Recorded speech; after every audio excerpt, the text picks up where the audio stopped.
இயேசு கிறிஸ்துவின் இனிதான நாமத்தில் இன்றைய ஆவிக்குரிய சிந்தனைக்கு உங்களை அன்புடன் வரவேற்கின்றோம். இப்போதும் ஒரு பாடலுக்கு பின்பு உங்கள் சிந்தையை தெளிவிக்கும் ஆவிக்குரிய செய்தியை கேட்கலாம். விசுவாசியின் காதில் படக்கேசு என்ற நாமம் விருப்பாயவர் செவியில் தோனி இனிப்பாகுது பாசம். விசுவாசியின் காதில் படக்கேசு என்ற நாமம் விருப்பாயவர் செவியில் தோனி இனிப்பாகுது பாசம். ஆண்டவர் இரட்சகருமாக இயேசுவின் இனிதான நாமத்தினால் உங்களை வாழ்த்துகிறேன். நம்முடைய ஆவிக்குரிய சிந்தனைக்காக 2 தீமோத்தேயு 1:12 நான் வாசிக்கிறேன். அதிநிமித்தம் நான் இந்த பாடுகளையும் அனுபவிக்கிறேன், ஆயினும் நான் வெட்கப்படுகிறதில்லை. ஏனென்றால் நான் விசுவாசித்திருக்கிறவர் இன்னார் என்று அறிவேன்.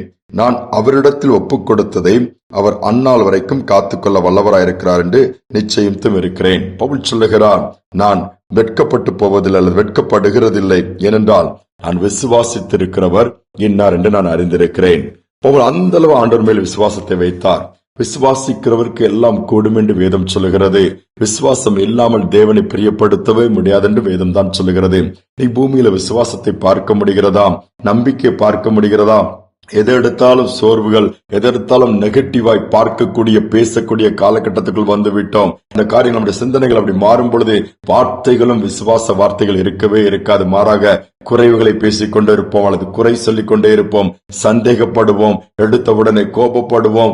எல்லாவற்றிலும் இப்படிப்பட்ட மனநிலை அலைமோதுகிறதான் பார்க்க முடியும். ஆனால் பவுல் தெளிவாக சொல்லுகிறார், எவ்வளவோ பாடுகள், எவ்வளவோ நெருக்கங்கள், கிறிஸ்துவ நிமித்தம் எல்லா நிந்தனைகளையும் அனுபவிக்கிறார், எல்லாவற்றையும் ஏற்றுக்கொள்கிறார். ஆனால் நான் சொல்லுகிறேன், நான் வெட்கப்படுகிறதில்லை. ஆண்டவர் என்னை வெட்கப்பட விட மாட்டார். ஆண்டவருடைய காரியத்திற்காக பாடு அனுபவிப்பதற்காக நான் ஒருபோதும் வெட்கப்படவும் மாட்டேன். ஏனென்றால் நான் விசுவாசித்திருக்கிற தேவன், என்னுடைய நம்பிக்கை அவர் மேல வச்சிருக்கிறேன். ஒருபோதும் அவர் கைவிட மாட்டார், ஒருபோதும் வெட்கப்பட விட மாட்டார். அவர் யார் என்பதை அறிந்திருக்கிறேன் சொன்னவரை நாம் சொல்ல முடியுமா?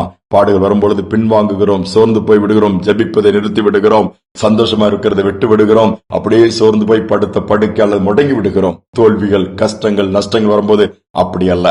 நாம் விசுவாசித்திருக்கிற, நம்பிக்கை வைத்திருக்கிற ஆண்டவர் யார் என்பதை அறிந்திருந்தோம் என்று சொன்னால் கவலைப்பட மாட்டோம். அவர் சகலத்தையும் எனக்கு திருப்பி கொடுப்பார், செய்து கொடுப்பார். நம்பிக்கைக்குள்ள வந்துடுவோம். ஏன்னா அவர் எல்லாவற்றையும் செய்ய வல்லவர். ஒரு சமயம் ஆலய ஆராதனை நடத்துகிற ஒரு இளம் போதகர், அவருடைய தகப்பன் ஆண்டவரை அறியாத ஒரு மனிதன். இவன் ஆண்டவரை ஏற்றுக்கொண்டதினாலே வீட்டில் எவ்வளவு பிரச்சனை, போராட்டங்கள் ஆனாலும் இவன் ஆண்டவரை உறுதியா அந்த வாலிபன் பிடித்துக் கொண்டு ஊழியத்தை செய்ய ஆரம்பித்தார்.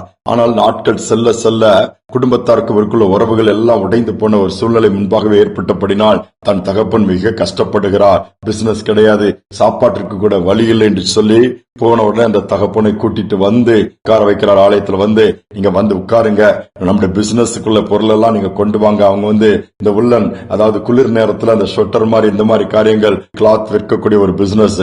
நான் முடிஞ்ச உடனே வேணா சபைக்கு அனௌன்ஸ்மெண்ட் கொடுக்கறேன், நீங்க வெளியே இது பண்ணீங்கன்னா அவங்க வாங்கினாங்கன்னா அதுல கிடைக்கிற லாபத்தை வச்சு நீங்க உங்களுக்கு அது உதவியா இருக்கும் என்று தகப்பனிடம் சொல்லுகிறார். தகப்பனும் சரி என்று சொல்லி வந்து ஆலயத்துக்குள்ள உட்கார்கிற ஆராதனை நடந்து கொண்டிருக்கிறது.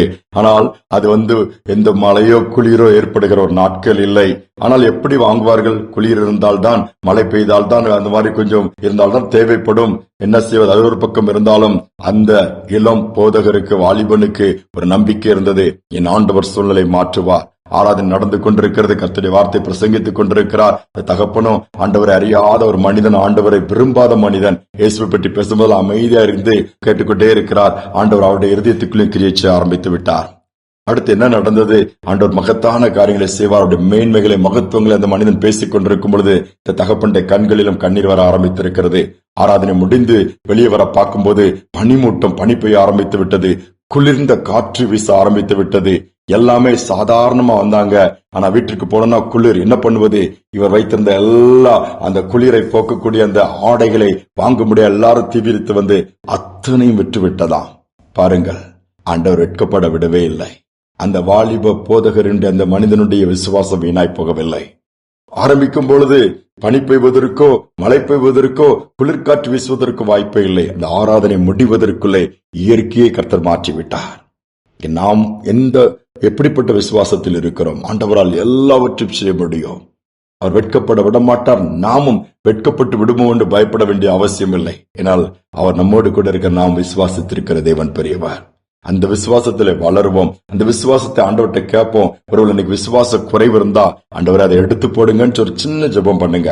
எனக்கு நம்பிக்கையே வரமாட்டேங்குது, பிள்ளைகள் மேல நம்பிக்கை வரமாட்டேங்குது, என் மேல நம்பிக்கை வரமாட்டேங்குது, எதன் மேலேயும் நம்பிக்கைட்டு போய் அவ்வளவுதாண்டு விரக்தியோட வெறுத்து போயிருக்கிறீங்களா? இன்னைக்கு உங்கள் ஜெபம் இயேசுவே விசுவாசத்துல நிரப்புங்கன்னு சொல்லி கேளுங்க. உங்களுக்குள்ள அந்த விசுவாசத்தின் ஆவி வரும். விசுவாச வார்த்தைகளை பேச ஆரம்பிப்பீங்க. சூழ்நிலை எல்லாம் மாறிடும். ஜெபிப்போம். அன்பின் தகப்பனே, இந்த நாட்கள் எங்கு பார்த்தாலும் அவிசுவாசம், எங்கு பார்த்தாலும் அப்பா குறைவுகள், எங்கு பார்த்தாலும் நம்பிக்கை இல்லாத ஒரு சூழ்நிலை, ஒரு நிச்சயமற்ற சூழ்நிலை அதிகமாய் காணப்படுகிற அந்த நாட்கள்ல ஒவ்வொரு பிள்ளைகளுக்கு வேண்டிய விசுவாசத்தை கொடுங்கப்பா.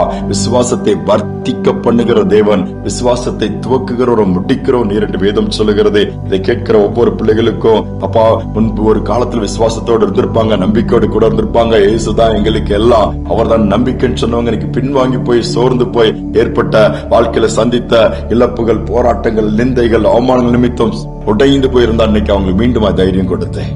நான் வெட்கப்படுகிறதில்லை, நான் விசுவாசிக்கிற தேவன் இன்னார் என்று அறிந்திருக்கிற நடத்துவார் என்கிற நம்பிக்கையோடு மீண்டுமாய் எழுந்து காரியங்கள் நடப்பிக்க உதவி செய்யுங்க. சூழ்நிலைகளை சாதகமாய் நீர் மாற்றிக் கொடுக்க போவதற்காக நன்றி. இயற்கை கூட நீர் கட்டுப்படுத்துவதற்காக நன்றி. அற்புதங்கள் செய்வதற்காக நன்றி. தாழ்த்தி ஒப்புக் கொடுக்கிறேன். துதிகனமே ஏற்றுக்கொள்ளும் இயேசுவின் நாமத்தில் பிதாவே, ஆமென், ஆமென். பயப்பட வேண்டாம், நீங்கள் வெட்கப்படுவதில்லை. ஏனென்றால் நீங்களும் நானும் விசுவாசித்திருக்கிற தேவன் பெரியவர். இந்த சிந்தனையோடு நாளை தொடருவோம். மீண்டுமாய் நாளை தினம் சந்திப்போம்.